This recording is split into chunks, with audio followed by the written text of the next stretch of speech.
3, 2, 1. Unveil that car. Sung, tell me a little bit about putting this engine in this car.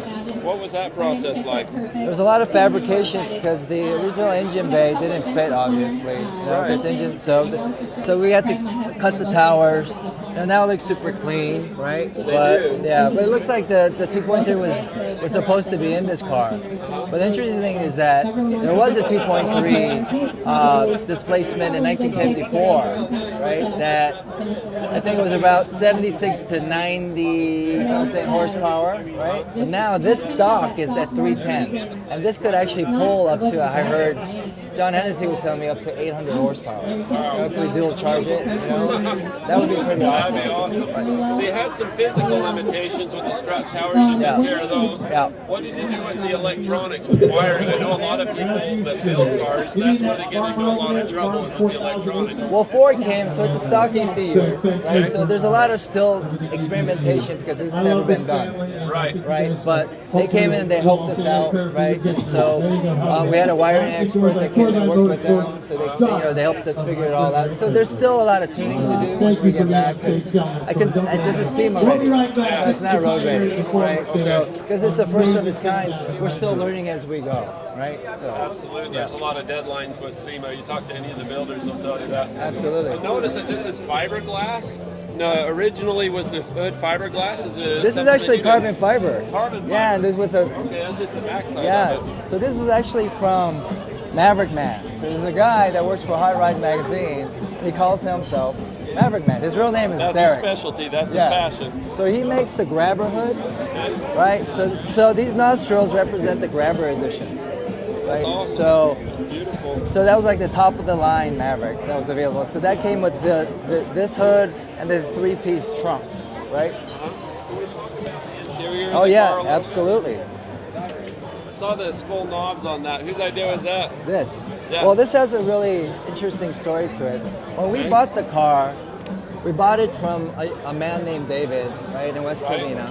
And this car was really special to him because he and his father, worked on it together. They got it running together. That's how they shared a lot of memories. And his name is Bowling Dave, right? That was his nickname. So that's why if you look at the wheels, we have these little bowling pins on there, right?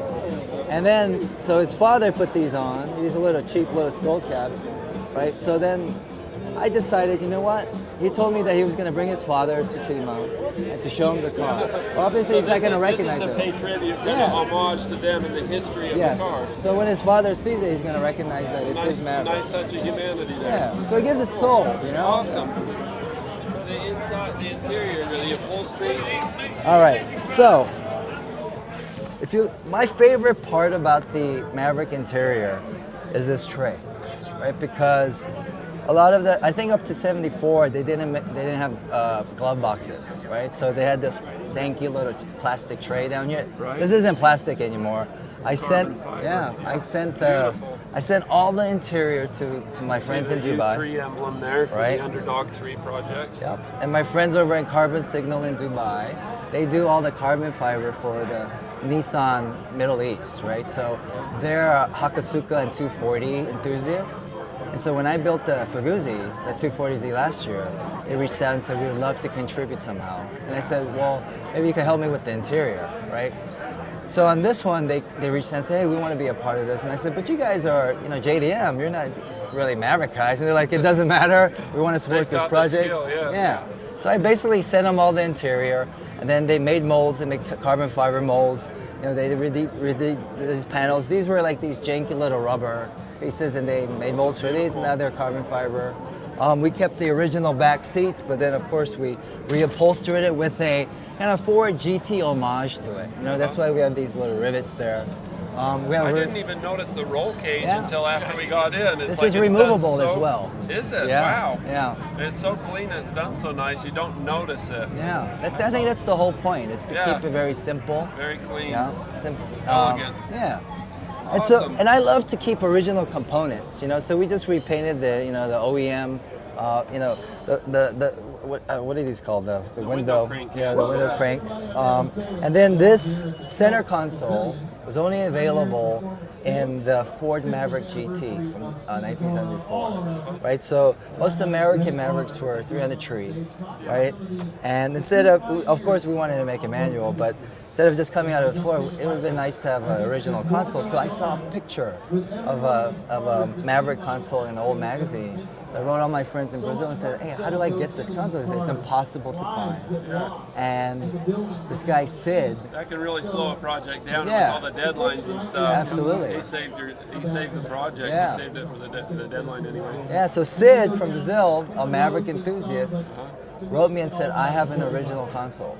And it was probably $3,000, you know, because they're rare. So he sent it to me as a gift, right? He sent me this, and so then we made, of course, a carbon fiber mold. So now we have the original, and then we have this mold. So now I can actually give these mold, you know, carbon fiber consoles to other Maverick builders. That's kind of my whole, for other Maverick builders. Other Maverick builders. Yeah, so I would like, because I feel like I need to support that community. Yeah. Right, and this They're console gonna will really love you. help. They're Yeah. gonna love you for that. Yeah, that'd be great, right? Yeah. Because this is so hard to find. Why not share that? Yeah. Right? Yeah, that's We have the mold. So then Sid from Brazil, also,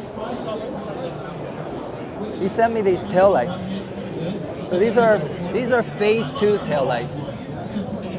Pre-77, all the taillights, the Maverick taillights were Pinto taillights. They share the same taillights. So they're kind of these janky little taillights. But this kind of resembles like a Ford Mach 1, you know, it has a very Brazilian flavor to it.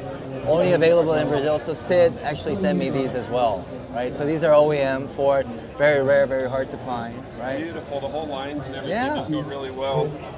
This was donated as well, you know, so, you know, the guy who did it for us put the whole U3 in there. I think retail something like this goes for like $600 to $700, right? But it's all donated. You know, there's so much goodwill in this car, you know. And then the kit, my friends, Miro-san over at Rocket Bunny, who did my kit for the 240Z, and I reached out to him and I said, hey, I really want to make this wide body. You know, I want to kind of give that.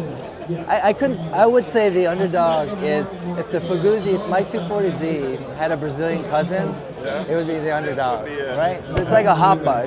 It's a blend of North America, obviously in Ford, South America because it's manufactured in Brazil. We have Asia because the body kit's from Japan, right? Interior, Middle East, right? The windows are made in Mexico, right? So it's this Benetton of collaboration, right? That's awesome. Very international. Yeah. And then we have these custom-made wheels from Arts in Motion. So this young man, his dream was always to be in the auto industry, and his passion is wheels, right? And he actually works with the same company, 5052, that does Magnus Walker's Porsche wheels. And he reached out to me and said, hey, I was one of those kids in the Underdog program. Like, I was one of them. And I would just love to, you know, contribute somehow. And I said, what do you do? He goes, well, you know, I have a kind of a startup. It's kind of out of my garage with my buddy and I, you know. And I said, hey, I really want to put these kind of Panasport inspired wheels on this car. And so we started collaborating, and then he made these custom wheels for us, you know. And of course, my friends at Nito, you know, who did the 240Z last year, came in. I didn't even know these were available. Usually they have like that template and they just spray, right? But these are stickers. I didn't know. They came over and put these stickers on there, so they know that donated all the tires, and to find the right fitment, you know, was a real challenge. But they worked with us, you know. So, of course, so the Rocket Bunny kit. Do you have any idea on? I know a lot of things were donated, but do you have any idea on like what it cost to build this car? You know, we're roughly estimating that it was about $110,000. Wow. Yeah. And that's so much less because so many people have put heart and soul and Yes. brought things in. I mean, you'd have to travel the world. Like I said, it's an international car, Yep. but with all the generous donations that people have done. Absolutely. Yeah. fantastic. Yeah. I mean, there were people coming at midnight to come and contribute. You know, we had my buddies that did the tuning, did the turbo over at Greddy, right? They did the intercooler and the turbo. They knew that we were having some troubles, and we were under the SEMA deadline. So he brought a whole team from Japan, and it was interesting because none of them even spoke English. So it was a lot of bowing. They brought some Red Bull and Gatorade, so it was sharing. But then we were trying to ask him, where do we put the fender mirrors? Because as Americans, we kind of don't know really why, what the method behind the madness is, right? So they kind of explained to us. They shared their experiences with the fender mirrors. So they actually drilled the holes for us because drilling it's pretty, and cutting fenders is really tough. Yeah, it's a big deal. So we had tremendous support on this. So and it's really important because the kids got to meet all of these guys in our industry, and basically they got to meet older brothers, their uncles, grandfathers. The guy who did the roll cage. There was a older guy named Alan, and he came and he taught. He's telling them, you just don't do it by just feel. There has to be a lot of math. You got to actually study. There's academics. There's discipline. So to be able to share that with these kids, Great experience for those kids to see the need for that type of education before getting it, so that they want to pay attention. They want to be able to apply it. Yes, absolutely. That's cool. Awesome. Well, thank you. No, thank you guys. Thank you for your support. Yeah. Yeah, man.